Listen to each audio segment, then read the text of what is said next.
8th standard chapter 1 numbers exercise 1.3 ல third sum என்ன கொடுத்திருக்காங்கன்னு பாத்தீங்கன்னா verify associative property for addition and multiplication. தமிழ்ல பாத்தீங்கன்னா associative சேர்ப்பு பண்பு அப்படினு சொல்லுவாங்க.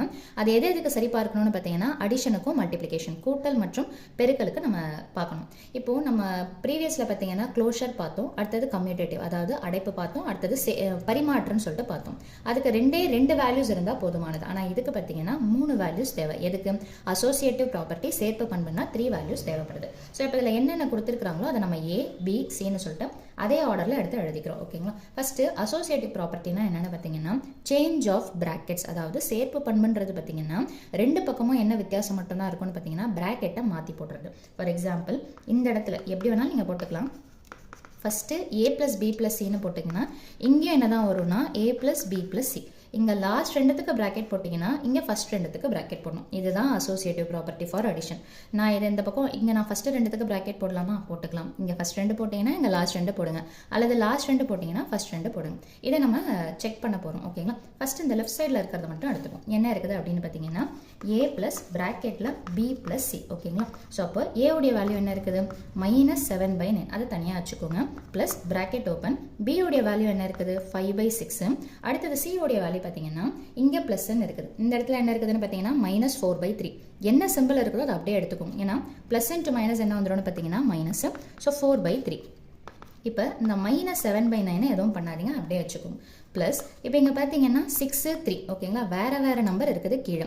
மைனஸ் ப்ளஸ்னாலே என்ன பண்ணணும்னு பார்த்தீங்கன்னா கீழே இருக்கக்கூடிய வேல்யூவை சேம் ஆகணும். அப்போ என்ன பண்ணலாம்? ஒன்று கிராஸ் மல்டிப்ளை பண்ணலாம், இல்லைனா எல்சிஎம் மெத்தட். ஓகேங்களா? கிராஸ் மல்டிப்ளை பண்ணும்போது என்ன ஆகும்னு பார்த்தீங்கன்னா உங்களுக்கு நம்பர் பெருசாக போகும். பெட்டர் சாய்ஸ் என்னென்னு பார்த்தீங்கன்னா எல்சிஎம் எடுத்து போடுறது.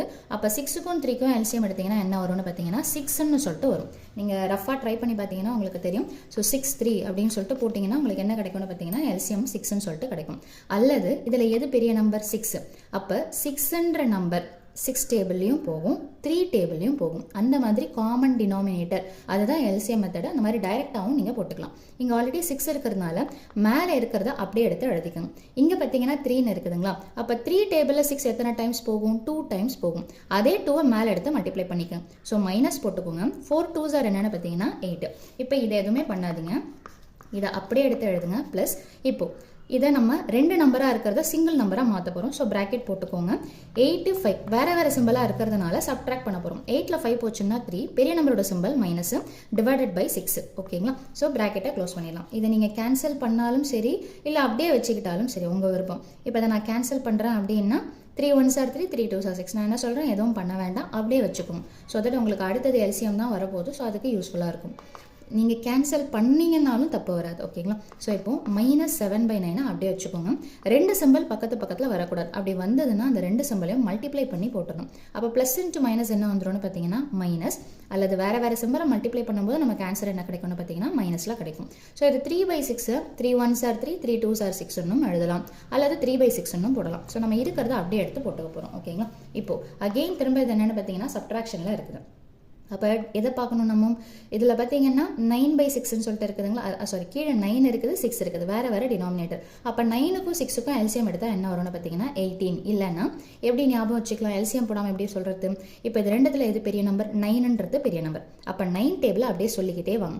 அதில் எந்த நம்பர் 6 டேபிளையும் போகுதோ அதுதான் காமன் டினாமினேட்டர். 9 1s are 9, இதில் போகாது.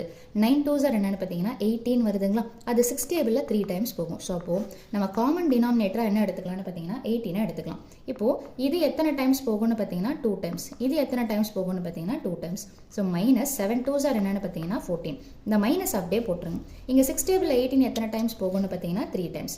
அதே நம்பரை மேலேயும் எடுத்து மல்டிப்ளை பண்ணுங்க. ஸோ 3 3s are என்ன வந்துடும்னு பார்த்தீங்கன்னா 9. இப்போ இது ரெண்டும் எந்த சிம்பிள்னு பார்த்தீங்கன்னா சேம் சிம்பிள். அப்போ சேம் சிம்பிள்னால் நம்ம என்ன பண்ணணும்னு பார்த்தீங்கன்னா ஆட் பண்ணணும். 14யும் 9யும் ஆட் பண்ணிங்கன்னா என்ன கிடைக்கும்னு பார்த்தீங்கன்னா 23. ஆட் பண்ணிவிட்டு எந்த சிம்பிள் போடணும்னு பார்த்தீங்கன்னா அந்த சேம் சிம்பிள் இருக்கிறதே ஒரே சிம்பிள் தான், அந்த ஒரு சிம்பிள் எடுத்து போட்டணும். ஸோ -23/18ன்றது இதோடைய லெஃப்ட் ஹேண்ட் சைடுடைய ஆன்சர். அதாவது நம்ம இந்த இடத்துல போட்டிருக்கிறோம் இல்லைங்களா A + B + C. ஸோ இப்போ இதே மாதிரி நம்ம எதை ஒர்க் அவுட் பண்ணணும்னு பார்த்தீங்கன்னா A + B + C. இதை நம்ம ஒர்க் அவுட் பண்ணி பார்க்கணும். இப்போ ரைட் ஹேண்ட் சைடு அதாவது வலது பக்கம் என்ன இருக்குதுன்னு பார்த்தீங்கன்னா நம்ம எப்படி போடுறோமோ அதுக்கேற்ற மாதிரி நம்ம எடுத்துக்கலாம். ஸோ நான் என்ன பண்ணியிருக்கிறேன்னு பார்த்தீங்கன்னா ரைட் ஹேண்ட் சைடில் ஃபர்ஸ்ட் ரெண்டுத்துக்கும் ப்ராக்கெட் போட்டிருக்கிறேன் ப்ளஸ் சி அப்படின்னு சொல்லிட்டு போட்டிருக்கிறேன். ஸோ அந்த வேல்யூஸை அப்படியே எடுத்து எழுதிருங்க. So A value plus B value, C value நெகட்டிவ்ல இருக்கிறதுனால ப்ளஸ் இன்ட்டு மைனஸ் என்ன வந்துடும் பார்த்தீங்கன்னா மைனஸ். ஸோ அப்போ அந்த சிம்பிளை நீங்கள் எடுத்து போட்டுக்கலாம். இப்போ திரும்பவும் அங்கே என்ன பண்ணீங்களோ அதே ப்ராசஸ் தான் நம்ம ரிப்பீட் பண்ண போகிறோம். ஸோ 9 இருக்குது 6 இருக்குது, இது அடிஷன் அப்படின்றதுனால கண்டிப்பாக கீழே இருக்கிற நம்பர் சேமாக வரணும். அப்போ நம்ம என்ன பண்ணணும் அப்படின்னு பார்த்தீங்கன்னா பெரிய நம்பரை பாருங்கள். அந்த டேபிளை சொல்லும்போது நமக்கு என்ன தான் ஆன்சர் வரும்னு பார்த்தீங்கன்னா 18 தான் எல்சியம் வரும். கிட்டத்தட்ட அங்கே போட்டதை அப்படியே ரிவர்ஸ் ப்ராசஸில் போடுற மாதிரி போடணும். அப்போ இங்கே என்ன வரும் 2ஆல் மல்டிப்ளை பண்ணும். அப்போனா என்ன வரும்னு பார்த்தீங்கன்னா 7 2s are 14, சிம்பிள் என்னவோ அதை அப்படியே போட்டுக்கோங்க. ப்ளஸ் இங்கே பார்த்தீங்கன்னா 6 3s are 18, அப்போ அதே 3 மேலே மல்டிப்ளை பண்ணிக்கோங்க. ஸோ 5 3s are என்ன வந்துரும்னு பார்த்தீங்கன்னா 15, இந்த ப்ராக்கெட்டில் போட்டுக்கிறேன். அடுத்தது பார்த்தீங்கன்னா -4/3 அப்படியே வச்சுக்கிறோம். நெக்ஸ்ட் ஸ்டெப் பார்த்தீங்கன்னா இது வேற சிம்பிளுங்களா, அப்போ என்ன பண்ணணும் சப்ட்ராக்ட் பண்ணிட்டு பெரிய நம்பர் சிம்பிளை போட்டுடணும். அப்போ 15ல் 14 போச்சுன்னா 1, பெரிய நம்பருடைய சிம்பிள் ப்ளஸ், ஸோ 1/18. அடுத்தது என்ன இருக்குது -4/3. இப்போ இது ரெண்டுத்தில் பார்த்தீங்கன்னா எது பெரிய நம்பர் 18 தான் பெரிய நம்பர். 18ன்ற நம்பர் 3 டேபிளில் போகுமானா போகும். எத்தனை டைம்ஸ் போகும் அப்படின்னு பார்த்தீங்கன்னா 3 6 are 18. ஓகேங்களா, அப்போ இங்கேயும் நம்ம என்ன பண்ணணும் 6ஆல் மல்டிப்ளை பண்ணணும். ஸோ அப்போது காமன் டினாமினேட்டர் 18ன்னு வந்தாச்சு. இங்கே ஆல்ரெடி 18 இருக்கிறதுனால மேலே என்ன நம்பர் இருக்குதோ அதை அப்படியே எடுத்து போட்டுக்கோங்க. -3 6 are 18 போட்டாச்சு. ஒரு தடவை காமன் டினாமினேட்டர் பொதுவான பகுதினா என்ன பண்ணலான்னு பார்த்தீங்கன்னா ஒரு தடவை எடுத்து எழுதினாலே போதுமானது. அடுத்தது பார்த்தீங்கன்னா 4 6 are என்னன்னு பார்த்தீங்கன்னா 24. இப்போ இது பார்த்தீங்கன்னா 24 மைனஸில் இருக்குது, 1 ப்ளஸில் இருக்குது. வேறு சிம்பிள்லாம் என்ன பண்ணணும்னு பார்த்தீங்கன்னா சப்ட்ராக்ட் பண்ணிவிட்டு பெரிய நம்பர் சிம்பிள் எடுத்து போடணும். ஸோ போட்டிங்கன்னா என்ன வரும்னு பார்த்தீங்கன்னா -23/18. இதே தான் நம்ம என்ன போட்டோம்னு பார்த்தீங்கன்னா லெஃப்ட் ஹேண்ட் சைடில் ப்ராக்கெட்டை மாற்றி போட்டோம் இல்லைங்களா, அதுக்கும் இதே ஆன்சர் தான் வந்ததுனால லாஸ்ட்டில் அந்த ஃபார்முலாவை கன்க்ளூட் பண்ணி எழுதிடணும். என்ன அப்படின்னு பார்த்தீங்கன்னா therefore அதாவது a + b + c is equal to a + b + c. So therefore associative property is verified for addition அப்படின்னு சொல்லிட்டு எழுதி முடிச்சிடணும். சேர்ப்பு பண்புன்றது எதுக்கு சரி போகுதுன்னு பார்த்தீங்கன்னா சரிபார்க்கப்பட்டது அப்படின்னு பார்த்தீங்கன்னா கூடுதலுக்கு சரிபார்க்கப்பட்டது. இதே சம்முடைய கண்டினியூஷன் என்ன கொடுத்துருக்காங்கன்னு பார்த்தீங்கன்னா இந்த அசோசியேட்டிவ் ப்ராப்பர்ட்டி மல்டிப்ளிகேஷனுக்கும் வெரிஃபை பண்ணணும் அப்படின்னு சொல்லிட்டு கொடுத்துருக்காங்க. செம்ம பெருசாக இருக்குதுன்றதுலாம் எதுவுமே கிடையாது. ஒரே கான்செப்டை 2 தடவை நீங்கள் எழுதுகிற மாதிரி போட்டு பார்க்குற மாதிரி நினச்சிக்கோங்க. ஸோ அசோசியேட்டிவ் ப்ராப்பர்ட்டினா என்ன அர்த்தம், ப்ராக்கெட்டு சேஞ்ச் ஆகணும். இப்போ மல்டிப்ளிகேஷனுங்களா, அசோசியேட்டிவ் ப்ராப்பர்ட்டி சேர்ப்பு பண்புக்கு எத்தனை மதிப்பு தேவைப்படும்னு பார்த்தீங்கன்னா 3 வேல்யூஸ் தேவைப்படும். That is a × b × c is equal to அதுவும் a × b × c தான். இங்கே லாஸ்ட் ரெண்டுன்னா இங்கே ஃபர்ஸ்ட் ரெண்டு, அல்லது இங்கே ஃபர்ஸ்ட் ரெண்டுக்கு போட்டிங்கன்னா லாஸ்ட் ரெண்டுக்கு போட்டுக்கும். இந்த ப்ராக்கெட் போடுறது உங்களோட சாய்ஸ், இதுதான் போடணும் இப்படி தான் இருக்கணுன்றதுலாம் கிடையாது, மாற்றி போட்டுக்கணும் லெஃப்ட் சைட்லையும் ரைட் சைட்லையும். இப்போ நான் ஃபஸ்ட்டு லெஃப்ட் சைடை மட்டும் எடுத்து எழுதிக்கிறேன், அந்தந்த வேல்யூஸை சப்ஸ்டியூஷன் பண்ணியிருக்கிறேன். இப்போ இது எல்லாமே மல்டிப்ளிகேஷன், அதனால் நீங்கள் தனியாக ப்ராக்கெட்டில் இருக்கிறது தான் போடணும் அந்த மாதிரிலாம் எதுவும் கிடையாது. நீங்கள் டைரெக்டாகவே என்ன பண்ணிடலான்னு பார்த்தீங்கன்னா எல்லாத்தையுமே கேன்சல் பண்ணி போட்டாலே ஆன்சர் கரெக்டாக வந்துடும். ஆனால் இது ப்ராப்பர்ட்டி படி போகணும் அப்படின்றதுனால முதல்ல ப்ராக்கெட்டில் இருக்கிறத சிம்பிளிஃபை பண்ணிப்போம். ஸோ -7/9 அப்படியே வச்சுக்கோம். நீங்கள் டைரெக்டாக கேன்சல் பண்ணாலுமே கரெக்டாக தான் வரும். இன்டூ இப்போ இது மல்டிப்ளிகேஷன், அப்போது கீழே சேமாக இருக்கணுன்ற எந்த கான்செப்டும் கிடையாது. கரெக்டுங்களா, எதையாவது கேன்சல் பண்ண முடிஞ்சால் பண்ணிக்கலாம். இப்போ 5 6 போகாது, 5 3 ஒரே டேபிளில் போகாது. அடுத்தது பார்த்தீங்கன்னா -4 6 போகும். எந்த டேபிளில் போகும் 2 டேபிளில் போகும். ஸோ இது பார்த்தீங்கன்னா 2 3s are 6, இது பார்த்தீங்கன்னா 2 2s are 4. அடுத்தது 2 3 போகுமான்னா போகாது. இப்போ நம்ம என்ன பண்ணலாம்னா மல்டிப்ளை பண்ணிடலாம். இங்கே எதுவும் சிம்பிள் இல்லை. So plus into minus is minus. 5 2s are என்னென்னு பார்த்தீங்கன்னா 10. அடுத்தது 3 3s are என்னென்னு பார்த்தீங்கன்னா 9. இந்த ப்ராக்கெட் நீங்கள் போட்டாலும் ஓகே, போடலனாலும் ஓகே. ஸோ இப்போ இந்த டேர்ம் இன்ட்டு இந்த டேர்ம் அவ்வளோதான் இருக்குது. எதையாவது கேன்சல் பண்ண முடியுமா அப்படின்னு பார்த்தீங்கன்னா 7ம் 9ம் போகாது, 9ம் 10ம் போகாது. அப்போ ஜஸ்ட் மல்டிப்ளை பண்ணி போட்டிங்கனாலே போதுமானது.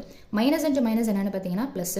So 7 10s are 70, 9 9s are என்ன வந்துரும்னு பார்த்தீங்கன்னா 81. இப்போது இது எந்த சைட் பண்ணியிருக்கிறோம்னு பார்த்தீங்கன்னா லெஃப்ட் ஹேண்ட் சைடை பண்ணியிருக்கிறோம். அப்போ ரைட் ஹேண்ட் சைடு என்ன கொடுத்துருக்கிறோம், ப்ராக்கெட்டை மாற்றி கொடுத்துருக்கிறோம். ஸோ அதை எடுத்து எழுதும். ஸோ என்ன இருக்குதுன்னு பார்த்தீங்கன்னா a × bக்கு ப்ராக்கெட் போட்டிருக்கிறோம், அடுத்தது × c. ஸோ இதில் RHS என்ன இருக்குதோ அதை எடுத்து எழுதிக்கிறோம். அந்த வேல்யூஸை அப்படியே எடுத்து சப்ஸ்டியூஷன் பண்ணிக்கிறோம். இப்போ இதில் ஏதாவது கேன்சல் பண்ண முடியுமானா 7ம் 9ம் போகாது, 7ம் 6ம் போகாது. அதே மாதிரி 5 and 6 போகாது, 5 and 9 போகாது. ஸோ ஜஸ்ட் மல்டிப்ளை பண்ணி போட்டால் போதுமானது. ஸோ 7 5s are 35, 9 6 are என்ன அப்படின்னு பார்த்தீங்கன்னா 54ன்னு சொல்லிட்டு வந்துடும். ஸோ இன்டூ இங்கே என்ன இருக்குதோ அதை அப்படியே எடுத்து எழுதிக்கணும். இப்போ இதில் மல்டிப்ளிகேஷன்றதுனால கேன்சல் ஆகுதான்னு பார்த்தீங்கன்னா 35ல் முடியுது, 4 முடியுது. இதுவும் போகாது, இதுவும் போகாது. பட் இது ரெண்டும் பார்த்தீங்கன்னா 4 டேபிளில் போகாது, ஆனால் 2 டேபிளில் கேன்சல் ஆகும். ஸோ நீங்கள் மல்டிப்ளை பண்ணிவிட்டு லாஸ்ட்டில் கேன்சல் பண்ணாலும் சரி, அல்லது இங்கே கேன்சல் பண்ணாலும் சரி. நான் இங்கே கேன்சல் பண்ணிடுறேன். 2 டேபிளில் இது எத்தனை டைம்ஸ் போகணும்னு பார்த்தீங்கன்னா 2 2s are 4, ரிமைண்டர் 1. அப்போ 2 7s are 14. இது பார்த்தீங்கன்னா மைனஸ் போட்டுக்கோங்க, 2 2s are 4. இப்போ இதுக்கு மேல்பட்டு எதுவும் போகாது. 327 போகும், ஆனால் இதுவும் கீழே இருக்குது, இதுவும் கீழே இருக்குது. ஸோ அடிக்கக்கூடாது. அப்போ மீதி என்ன இருக்குதுன்னு பார்த்தீங்கன்னா -35/27 இன்ட்டு -2/3. இப்போ ஜஸ்ட் மல்டிப்ளை பண்ணால் போதுமானது. மைனஸ் இன்ட்டு மைனஸ் ப்ளஸ் அதை போடணுன்ற அவசியம் கிடையாது. ஸோ 35யும் 2வையும் மல்டிப்ளை பண்ணிங்கன்னா 17 சொல்லிட்டு வந்துடும். ஸோ 27 3 மல்டிப்ளை பண்ணிங்கன்னா 3 7s are 21, 3 2s are 6 + 2 என்ன வந்துடும்னு பார்த்தீங்கன்னா 81. ஸோ இது எதோடைய வேல்யூன்னு பார்த்தீங்கன்னா RHS. ஸோ ப்ரீவியஸ் சொன்ன மாதிரி therefore என்ன எழுதணும்னு பார்த்தீங்கன்னா A into B into C is equal to A into B into C அப்படின்னு சொல்லிட்டு போட்டுட்டு therefore associative property is verified for multiplication. சேர்ப்பு பண்பானது பெருக்கலுக்கு சரிபார்க்கப்பட்டது. ஸோ வீடியோ பயனுள்ளதாக இருந்ததுன்னா லைக் பண்ணுங்கள், ஷேர் பண்ணுங்கள், சப்ஸ்கிரைப் பண்ணுங்கள். தேங்க்யூ.